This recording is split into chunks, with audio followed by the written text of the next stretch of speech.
역사는 기록으로 시작된다. 발굴된 기록들이 쌓여 교차 검증되고 학자들의 끊임없는 연구를 거쳐 사실에 근접한 객관적인 역사를 향해 한 걸음씩 나아간다. 하지만 여기 기록조차 매우 귀했던 역사가 있다. 1894년의 동학 농민혁명. 당시에는 입에도 올리기 힘든 역도들의 이야기였고 참여자들이 남긴 기록은커녕 참여자와 가족들이 남겼을 구전조차 금기시되어 내려오지 못했다. 누가 우때 할아버지들이 가르쳐주지를 않아놔서 전혀 알지를 못하고 있었거든요.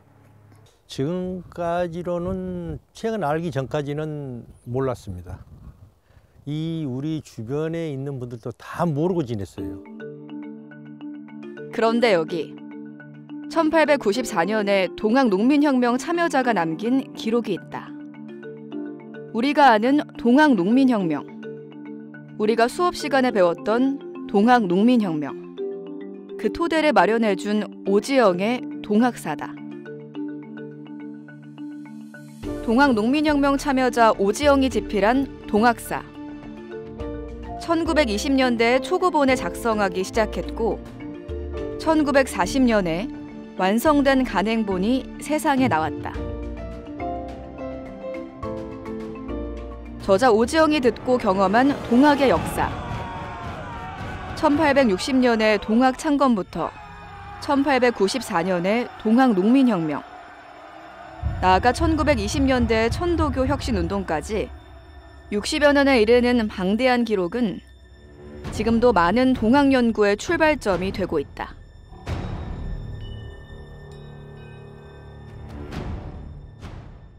하지만 이 책의 저자 오지영에 대해선 알려진 바가 적다. 그가 집필한 책 동학사조차도 1984년을 마지막으로 절판됐다. 국한문 혼용인 이 책은 현대인들이 보게끔 쉽게 해석될 기회도 얻지 못했다. 오늘 더 1894에서는 1894년 혁명의 현장을 함께 걸었을 오지영이라는 인물을 통해 동학의 역사에 더 다가가 보고자 한다.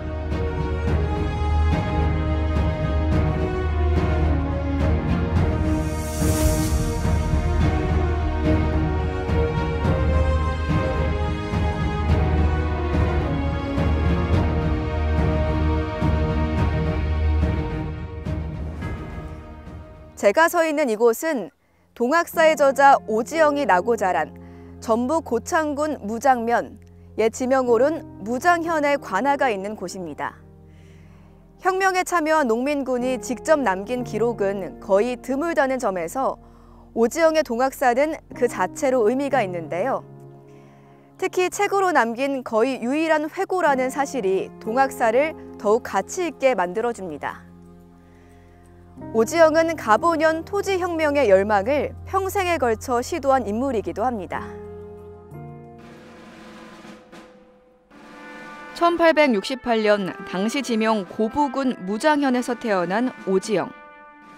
몰락한 양반 집안 출신으로 그는 이미 동학에 입도한 두 형 오시영과 오사영의 뒤를 따라 1891년 23살의 나이로 동학에 입도하게 됩니다.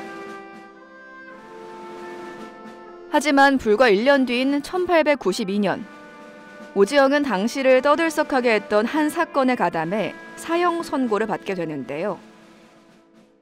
이 석불 비결이 무장현의 동학 교인들에 의해서 탈취되는 사건이 벌어지게 되자 무장현감 조경우가 대대적으로 체포령을 내리게 됩니다.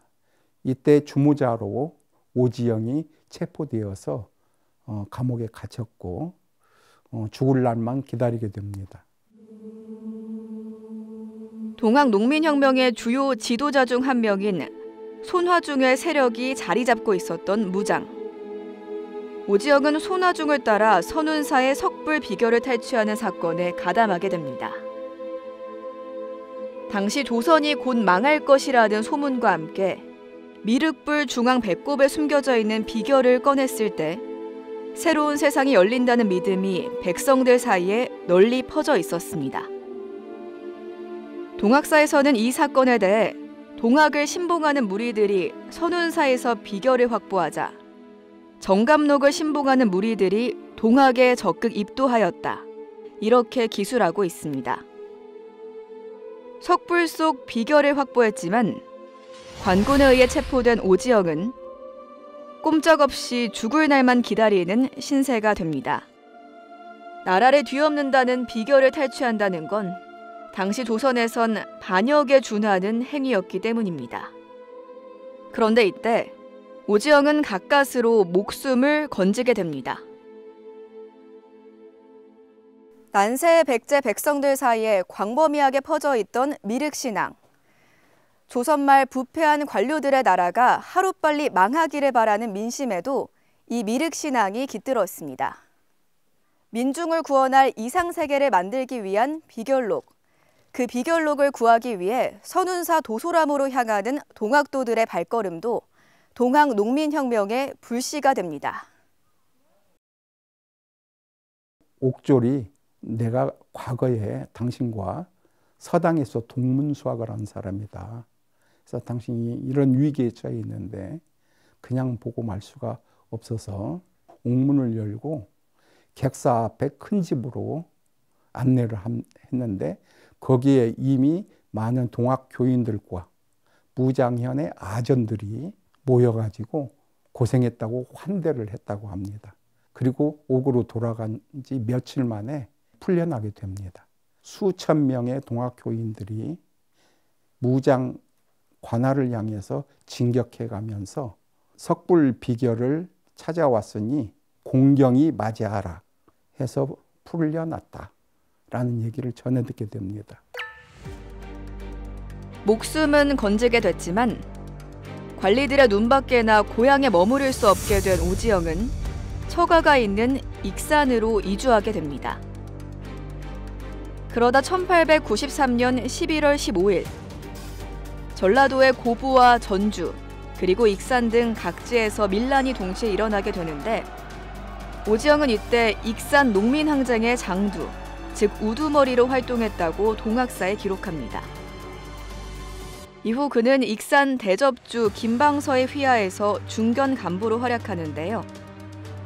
이때 오지영은 동학 농민혁명에 있어 큰 획을 긋는 역할을 담당하게 됩니다. 첨예하게 대립하고 있던 남접과 북접을 중재하는 가교 역할을 하게 된 겁니다. 동학의 1차 봉기는 주로 남접에서 전봉준을 위수로 한 인물들이 일으킨 무력봉기입니다. 북접에서는 이를 관망하거나 또는 무력봉기는 위험하니까 금하라라는 태도를 취했던 것입니다. 그런데 삼내봉기 직전에는 이 남접과 북접의 갈등이 극에 달하게 됩니다. 1894년 9월의 동학농민혁명 2차 봉기는 남접과 북접이 힘을 합쳐 일어났다는 점에서 큰 의미가 있습니다. 하지만 그 이전까지만 하더라도 북접은 혁명 참여에 회의적이었던 온건파에 가까웠는데요. 교주 최시영을 대표로 동학교단을 이끌어가던 충청도의 북접은 정부와 적당히 협력하며 동학을 정식 종교로 인정받게 하는데 1차적 목표가 있었기 때문입니다. 반면 전봉준과 김계남 그리고 손아중이 이끄는 전라도의 남접은 급진파에 가까웠습니다. 정부와 직접 맞서 싸우며 혁명을 주도했던 남접과 교단을 안정적으로 운영해야 했던 북접은 따로 달리는 평행선에서 급기야 마찰하는 지경에 이르게 됩니다. 북접의 두목이었던 김방서, 서영도, 김윤석, 김낙철 이런 분들이 모여가지고 해결책을 논의하던 끝에 남북접에 구애받지 않는 인물이 오지영이다. 그러니까 오지영을 양호 도찰의 임무를 주게 됩니다. 북접의 대표로 손병희와 남접의 전봉준을 오지영이 중재로 해가지고 의형제를 맺고 2차 봉기에 함께 나서게 됩니다. 오지영은 동학교주 최시영이 직접 내린 양호 도찰이라는 직위를 통해 남북접의 오해와 갈등을 풀고 나아가 북접이 2차 봉기에 참여할 수 있게 되는 중추적인 다리 역할을 했다고 동학사에 기록하고 있습니다. 오지영은 동학사에서 자기가 어떤 그 매개자 역할을 해서 남북접이 이제 연합을 하는데 1등 공신을 했다고 이제 표기가 돼 있는데, 이 9월에는 전봉준을 도와가지고 이쪽 남북접 교섭 창구 역할도 담당하죠. 남북접이 그 연합을 하고 그래서 2차 동학농민혁명이 일어나는데 일정한 역할을 한 것은 그 사실입니다.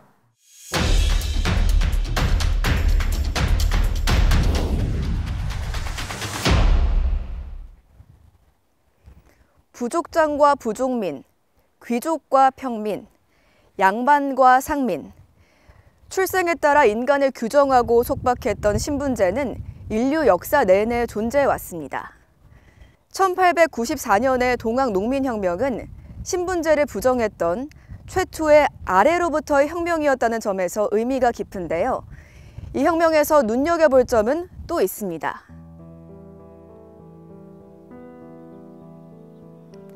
제7조, 젊어서 과부가 된 여성의 개가를 허용한다.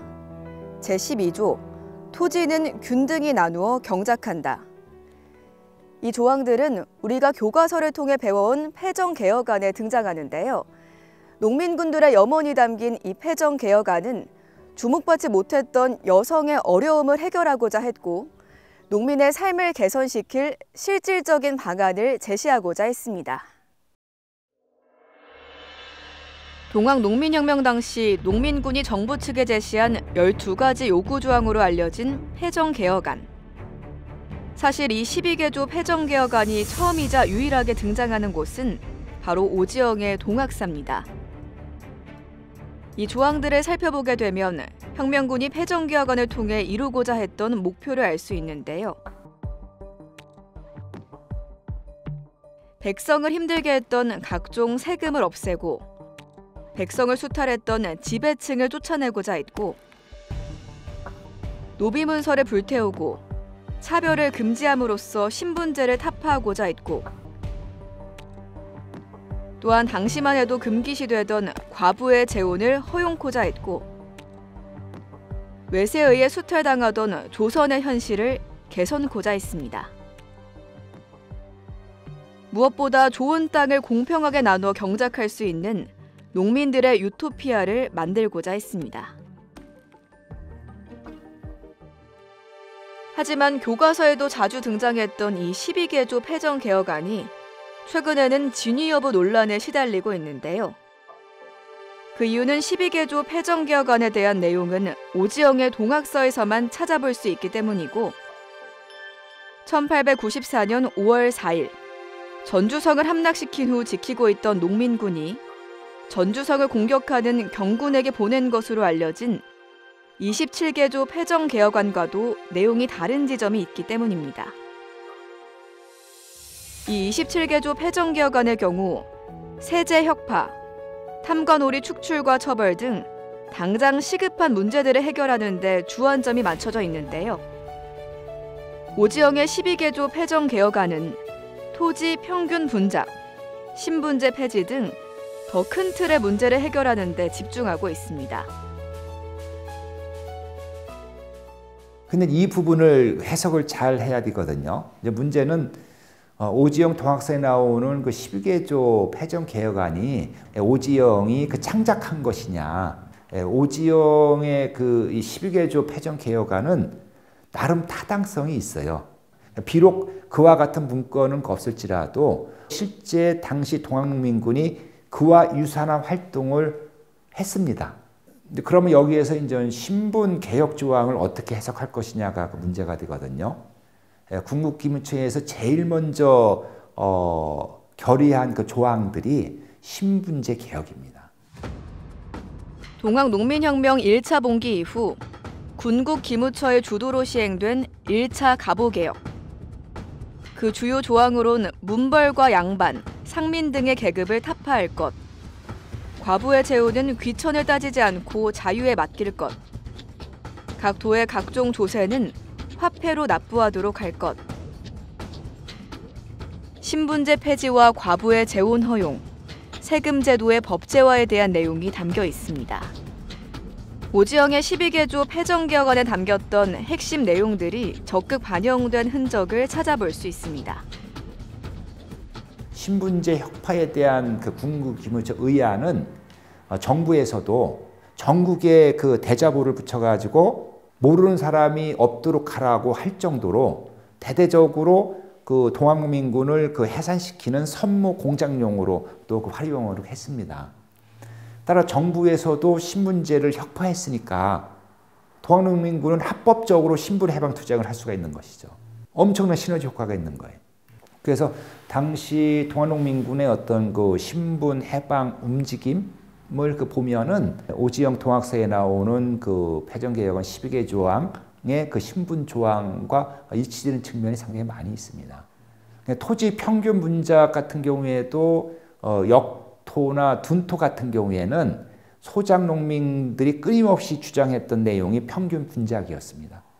1900년 전후에 그 농민들이 제출한 소장을 제가 분석해 보니까 민원 요구사항 1위가 평균 분작이었습니다.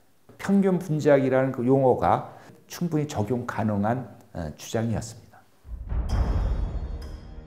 동학농민혁명에 대한 참여자의 기록이 워낙 희귀하다 보니 오지영의 동학사는 개인의 기록이었음에도 오랜 기간 동안 동학농민혁명 연구의 기초로 활용돼 왔습니다.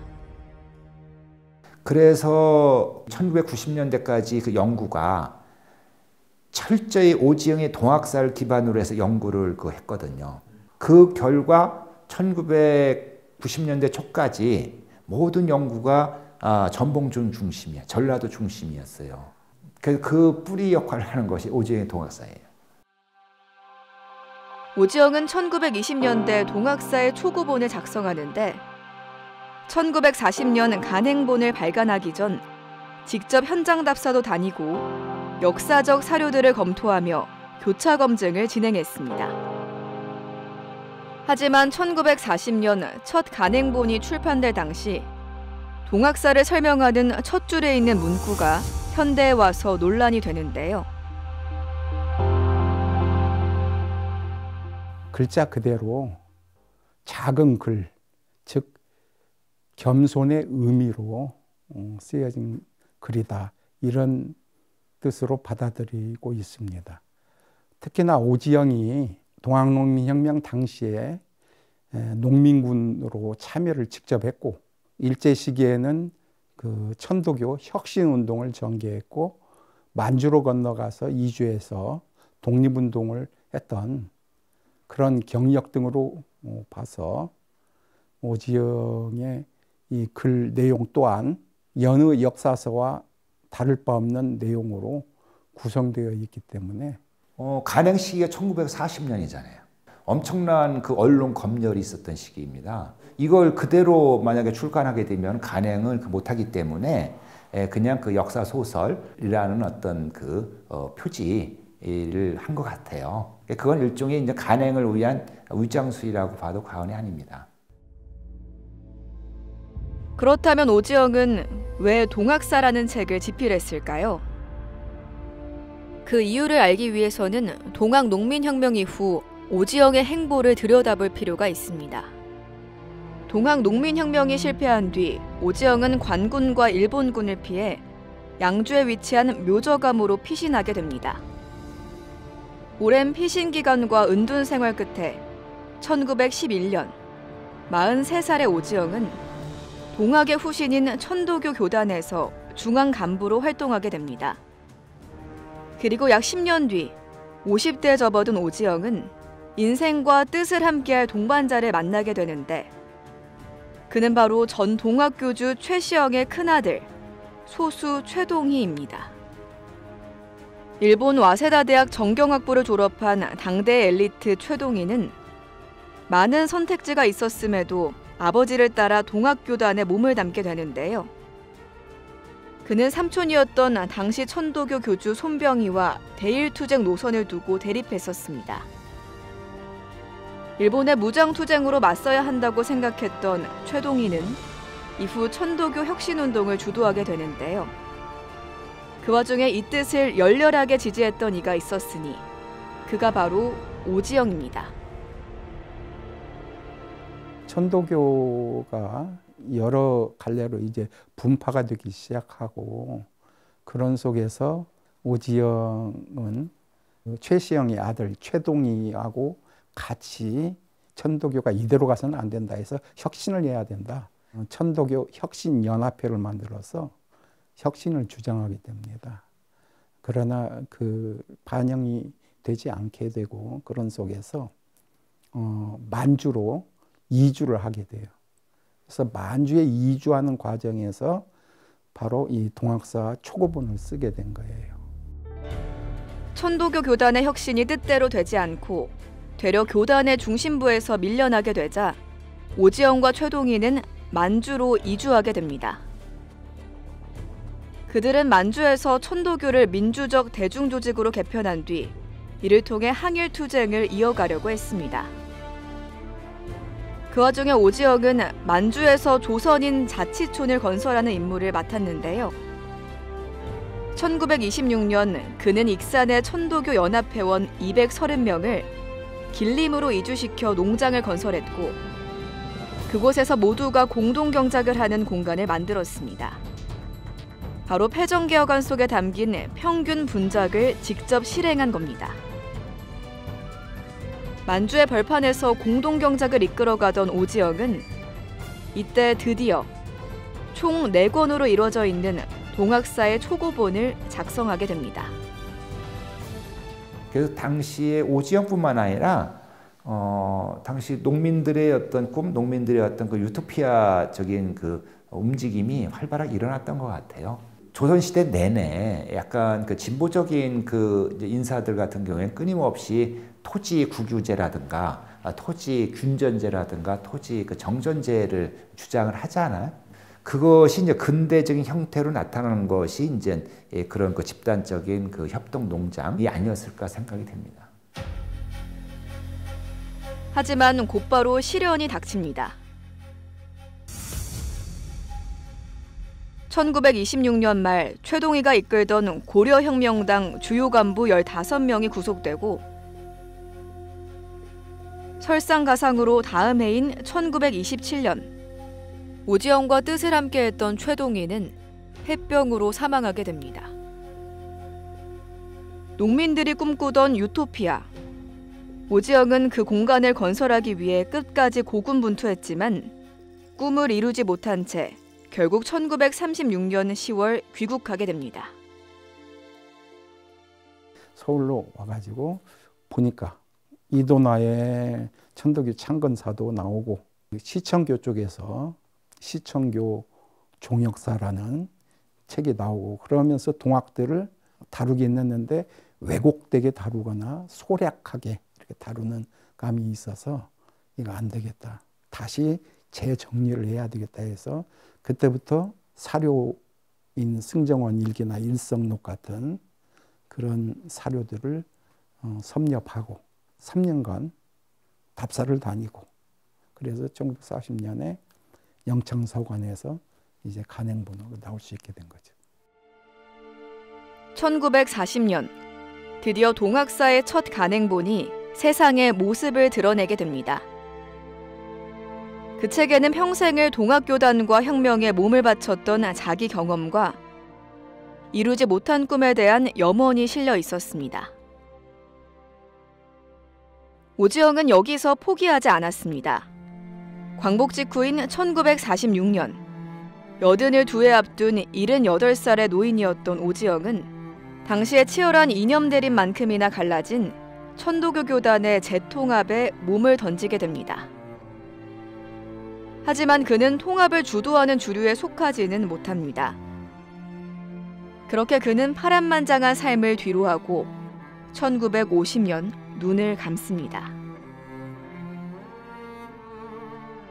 전북 익산시 하멸역전에서 천도교 연합회 주관으로 명결식이 거행되는데요. 세월이 흘러 오지영 선생의 묘는 택지 개발로 파묘되고 유해는 화장하게 됩니다. 동학 농민혁명의 못다한 꿈을 이루기 위해 평생을 우직하게 외길만 걸어온 오지영. 후손이 찾아올 묘자리도 생가터도 남기지 않은 채 동학사라는 기록과 사진 한 장만 남긴 오지영. 오지영은 동학사라는 기록뿐만 아니라 자기 삶 자체를 통해 동학 농민혁명을 어엿한 역사로 증명하고 싶었던 게 아닐까요? 그 오지영의 동학사는 최초의 동학농민혁명사라고 해도 과언이 아니죠. 특히 더 중요한 것은 동학농민혁명의 기본적인 그 맥락을 잡아냈다는 것, 그리고 동학농민군의 어떤 꿈, 동학농민군의 어떤 그 지향성을 담아냈다는 점.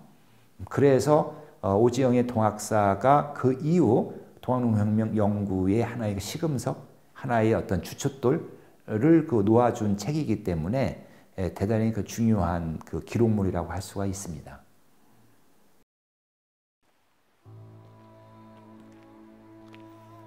농민혁명군으로 수탈공간의 노동자이자 농민운동가로 늘 땅을 일구며 토지혁명의 꿈을 안고 살아온 오지영. 그가 남긴 동학사는 농민혁명군이 한마음으로 꿈꿔온 더 나은 내일의 희망이었을 겁니다. 동학농민혁명 참가자가 남긴 기록, 개인의 기록이 아닌 시대의 기록이자 기억입니다.